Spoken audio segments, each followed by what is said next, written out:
Saúde para você.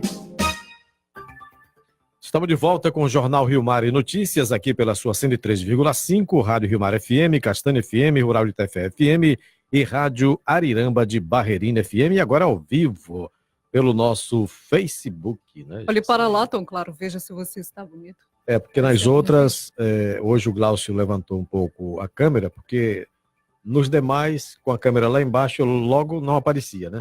Porque você tem 1,80 m de altura, Tom Claro. Aí, agora a gente deu um ajuste para ficar melhor, né, o seu visual e também para os nossos internautas. Se quiser acompanhar essa entrevista, vai lá ao vivo no nosso Facebook. E hoje o assunto são os tumores ósseos. Nós vamos esclarecer sobre as lesões benignas e malignas, sintomas, diagnóstico e tratamento. A oncologia ortopédica é a área da ortopedia que trata essas lesões tumoriais das partes moles. Aí são os músculos, nervos, vasos e dos ossos, em especial dos membros e da bacia. E já está em nossos estúdios para esclarecer mais sobre esse assunto, o médico oncologista ortopédico da Senso Médio Oncologia, o Biratã Oliveira. Tem um tempinho que o senhor não vinha aqui, hein? Seja bem-vindo novamente. Obrigado. Boa tarde. Boa tarde, ouvintes da Rádio Rio Mar.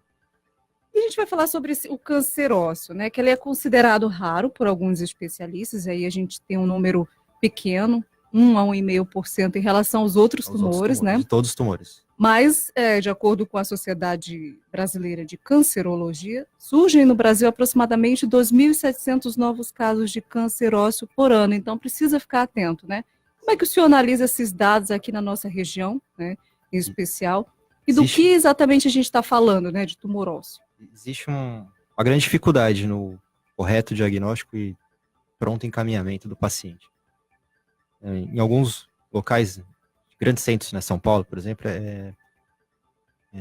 eles têm uma estatística que o tumor, desde o diagnóstico até o início do tratamento, leva mais ou menos umas 12 semanas. Em grandes centros, em países desenvolvidos, tem estudos que falam em 6 semanas. Então é um período grande, 1 mês e meio mais ou menos, que o paciente perde desde o diagnóstico até iniciar o seu tratamento. Então ele já está perdendo tempo, de vez o que vai decidir assim no seu desfecho, né? Se você vai ter uma cura ou não, você está perdendo o seu tempo. Você tem que ir logo procurar uma ajuda especializada. E doutor Biratã, mais especificamente, quais são as lesões ósseas benignas e as malignas também? Existe, de acordo também a classificação pela Organização Mundial de Saúde, mas são muitos tumores diferentes, né? Dos benignos e dos malignos. Os benignos a gente chama de lesões pseudotumorais. Então, os tumores, quando a gente fala tumores, a gente quer dizer o maligno, o câncer mesmo, propriamente dito.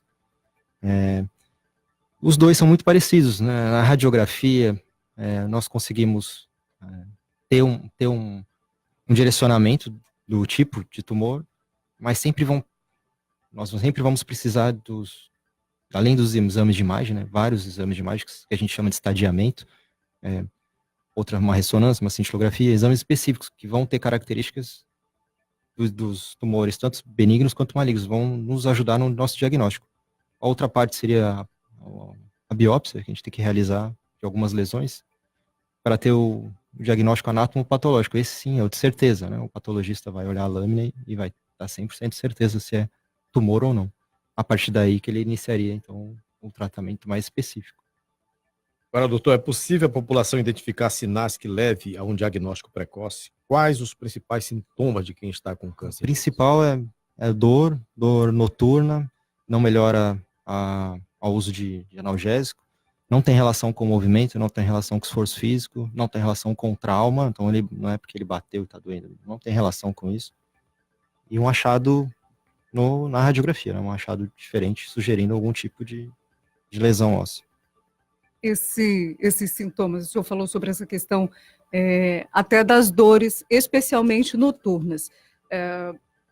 Até porque a população sofre muito esse problema de dor, né? Tem gente que tem dor constante nas costas, nas articulações. Há um tipo específico de dor, uma frequência específica dela? O senhor já falou que não tem relação nenhuma com trauma, de repente a pessoa pensa, eu me bati, O importante é isso, ela observar, não é porque ela fez o esforço físico, trabalhou o dia inteiro, está cansada, está com dor. Não, geralmente ela, em repouso mesmo, você vai estar tendo essa dor. E ela não costuma melhorar com o uso do analgésico. Ela toma uma dipirona à noite, um paracetamol, a dor não vai estar melhorando. Ele tem que procurar alguma ajuda. Mesmo que no pronto-socorro, vão dar uma medicação para ele, mas vão pedir para ele marcar uma consulta com o ortopedista. Então é bom que ele não vá só no pronto-socorro direto. Ele tem que marcar mesmo uma consulta para ser logo avaliado. Pode ser algo mais grave, realmente. De repente a pessoa, né, doutor, não pode confundir uma bursite ou algo desse gênero com A pessoa pode câncer, confundir, né? ela pode ficar indo no pronto-socorro, mas o problema é que no pronto-socorro, geralmente sem trauma, a pessoa o médico não vai pensar sobre esse diagnóstico. Ele vai pensar na dor da bursite, vai dar um remédio para dor e vai pedir para ela, marca uma consulta para fazer o acompanhamento. Então é isso, nessa hora que o paciente tem que mesmo marcar essa consulta. Ele não pode ficar postergando, né? Ele tem que ir atrás de ajuda.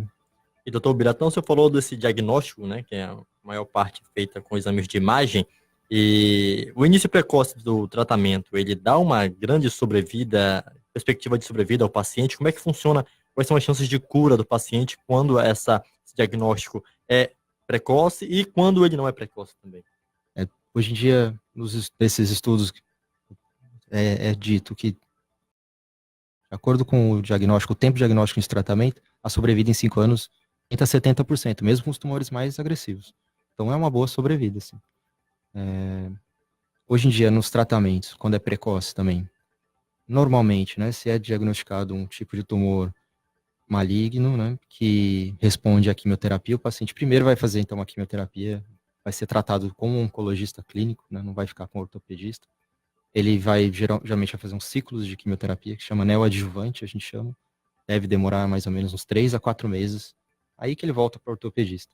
A partir daí, o ortopedista vai decidir na cirurgia. Aí a cirurgia existe com preservação do membro, que a gente fala, amputação, né, que a gente também pode, em alguns casos, ter que ser feito. Ressecção simples, só da lesão tumoral, mantendo todo o osso, né? E após isso também ele volta para o oncologista clínico ou para o radioterapeuta. Ele teria que então, passar em outros médicos também, né? São quase especialidade em oncologia para poder ter essa sobrevida, essa grande sobrevida. Agora, o doutor Biratão deu uma lida sobre o assunto e eu estava vendo algumas informações de que o câncer ósseo ele atinge uma população jovem. Procede esses dados? A maioria deles, né? O tumor ósseo, né? O mais comum é a metástase óssea, mas seria na população idosa. Mas agora o primário, o tumor primário, não vem de outro lugar, não é uma metástase. Ele começou no osso. O mais comum, se nós levarmos todos os tumores, excluindo o da medula, a gente tem que estadiar essa lesão. O estadiamento, existe outros tipos. O raio-x é importantíssimo, mas também a ressonância, a tomografia, a cintilografia, o PET, existem outros exames que a gente pode ocasionalmente pedir. A partir dali, tem que decidir se vai fazer, então, a biópsia ou não, e a biópsia decidir o trajeto, né, como vai ser feita essa biópsia. A partir da biópsia, a ajuda do médico patologista vai dar esse diagnóstico de certeza, que a gente fala, e a partir daí começa, então, a quimioterapia. A quimioterapia neoadjuvante é antes da cirurgia. Após isso, existe a cirurgia e volta para a quimioterapia adjuvante, que a gente fala que é após a cirurgia. Em alguns casos, faz radioterapia também. Doutor Biratão Oliveira, médico oncologista ortopédico da Sensomed Oncologia, muito obrigada pelas suas informações. Gostaria que o senhor deixasse as suas considerações finais para a população ficar atento, normalmente reforçar aí os sintomas e verificando esses sintomas no corpo, o que tem que fazer? Eu gostaria de deixar o alerta principal, é uma dor inespecífica, sem ter essa história do trauma, e às vezes com crescimento ou não da parte afetada, com dor, aumento de volume, né? Sim ou não, mas se a pessoa está indo no pronto-socorro rotineiramente, ela marque uma consulta ambulatorial, converse com o seu ortopedista, mas num ambiente mais calmo, o ortopedista vai ter mais tempo para examinar, para conversar, para pedir alguns exames, do que num pronto-socorro, que é um lugar que é muito agitado e que geralmente a gente não pensa no diagnóstico mais difícil, a gente pensa no mais simples, tá com dor ali, então porque ele bateu, porque ele mexeu, porque ele usou muito, fez muita força, entendeu? Então não deixe pra lá, não fique prorrogando isso, tá bom? Só quero agradecer também a presença, de estar aqui.